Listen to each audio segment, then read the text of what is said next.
தெய்வத்தின் குரல் முதல் பாகம் அத்வைதம் தொடர்கிறது.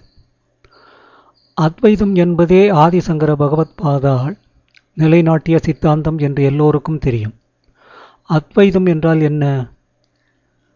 த்வி என்றால் இரண்டு, ஷி என்பது அதிலிருந்து வந்ததுதான். த்வியில் உள்ள இத் என்பதே டூவில் இட் ஆகிவிட்டது. உச்சரிப்பில் டூ என்று சொன்னாலும் ஸ்பெல்லிங்கிற்கு அப்புறம் இஷ் வருகிறது. இஷ்ஷுவுக்கு வா சப்தமே உண்டு. த்வியில் உள்ள வாதான் இங்கே இஷ் ஆகிவிட்டது. த்விதான் இரண்டு. துவைதம் என்றால் இரண்டு உண்டு என்று நினைப்பது. அத்வைதம் என்றால் இரண்டு இல்லை என்று அர்த்தம். எந்த இரண்டு இல்லை? இப்போது சுவாமி என்று ஒருத்தர் இருக்கிறார். அவருக்கு இரண்டாவதாக ஜீவர்கள் என்ற நாம் இருக்கிறோம் என்று நினைக்கிறோம் அல்லவா? இப்படி இரண்டு இல்லவே இல்லை. பிரம்மம் என்கிற ஒரே சத்திய வஸ்துக்கு புறம்பாக எதுவுமே இல்லை. அது தவிர இரண்டாவது வஸ்து எதுவுமே இல்லை. அந்த ஒன்றேதான் மாயாசக்தியினால் இத்தனை ஜீவர்கள் மாதிரியும் தோன்றுகிறது.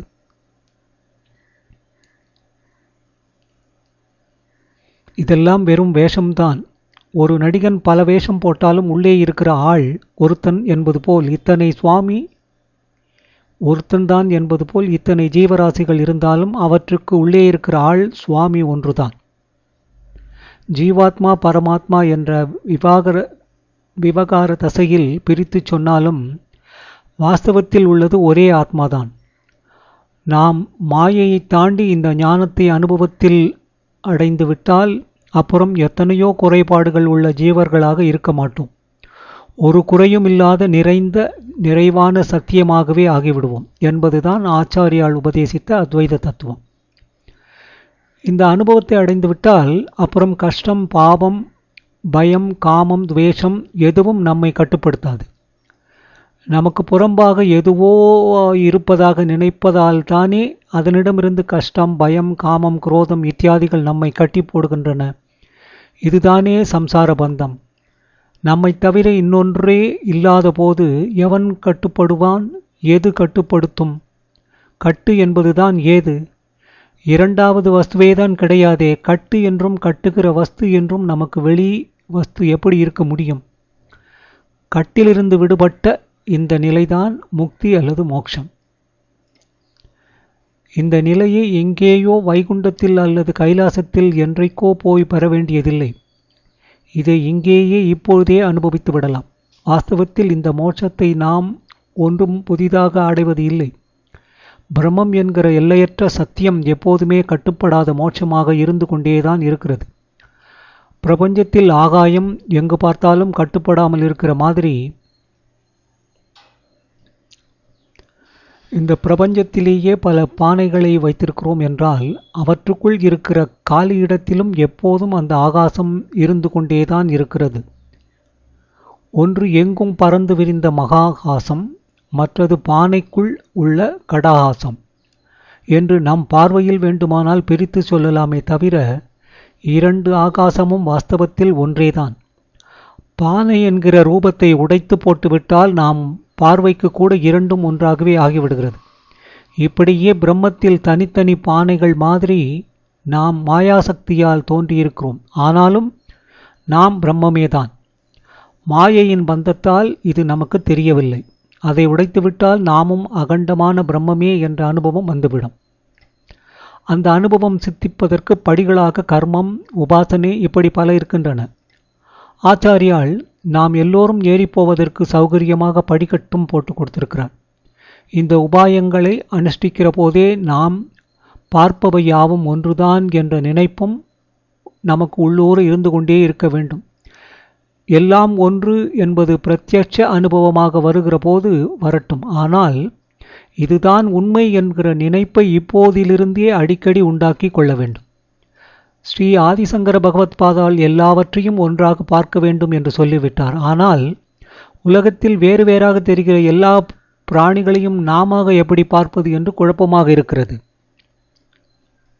ஜாக்ரத், ஸ்வப்னம், சுஷுப்தி என்ற மூன்று அவஸ்தை நிலைகள் உண்டு. சாதாரணமாக விழித்து கொண்டிருப்பது ஜாக்ரத். கனா காண்பது ஸ்வப்னம், ஒன்றும் தெரியாமல் தூங்குவது சுஷுப்தி. இந்த 3 அவஸ்தைகளிலும் ஒருவனேதான் இருக்கிறான்.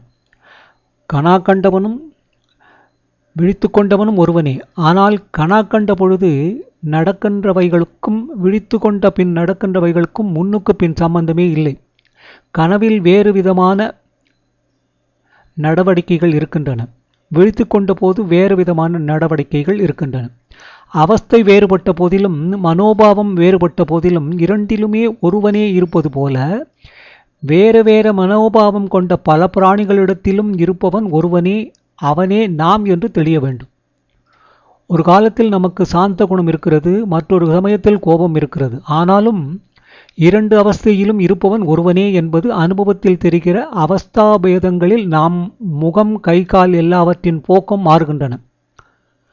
காலபோதத்தால் குழந்தை கிழமாகிற போது தேகம் கூட வேறாக மாறுகிறது. இது விகார உலகத்தில், ஸ்வப்ன உலகத்தில் கேட்கவே வேண்டாம்.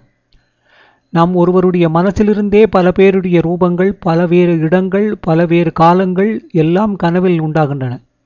நாம் செய்யக்கூடாது என்று நினைக்கிற காரியங்களிலெல்லாம் கனவில் செய்வதாக காண்கின்றோம்.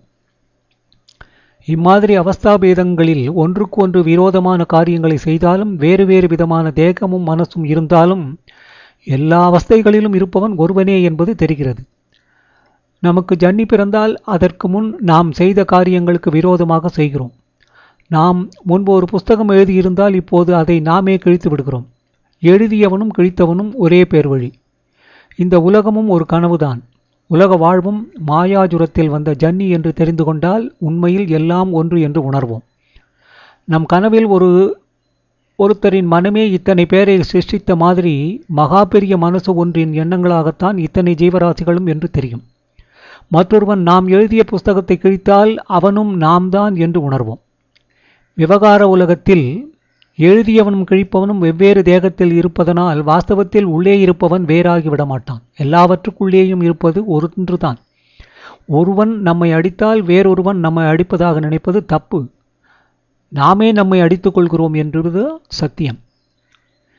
இது சாத்தியமில்லை என்றால் சுவாமி அல்லது பிரம்மத்துக்கு புறம்பாக இன்னொன்று இருக்க வேண்டும். அப்படியானால் அது எங்கிருந்து வந்தது? அது எதை பண்ணி கொண்டு பண்ணப்பட்டது? அப்படி பண்ணினவன் யார் என்ற கேள்வி வருகிறது. இப்போது நாம் அறிவுள்ள ஜீவர்கள் என்றும் அறிவில்லாத ஜட பிரபஞ்சம் என்றும் இருக்கின்றோம். ஜட பிரபஞ்சத்தை நாம் உண்டு பண்ணவில்லை, அதே மாதிரி ஜட பிரபஞ்சமும் நம்மை உண்டு பண்ணவில்லை. அறிவில்லாத அது எப்படி தானாக ஒரு காரியத்தை பண்ண முடியும்? அதிலும் அறிவில்லாத ஜடம் எப்படி அறிவுள்ள ஜீவனை உண்டாக்க முடியும்? அறிவில்லாத ஜட பிரபஞ்சம் அனாதி காலமாக ரொம்பவும் சிரமத்தோடு நடந்து வருகிறது என்றால் அதை ஒரு பேரறிவுதான் படைத்து நடத்தி வர வேண்டும்.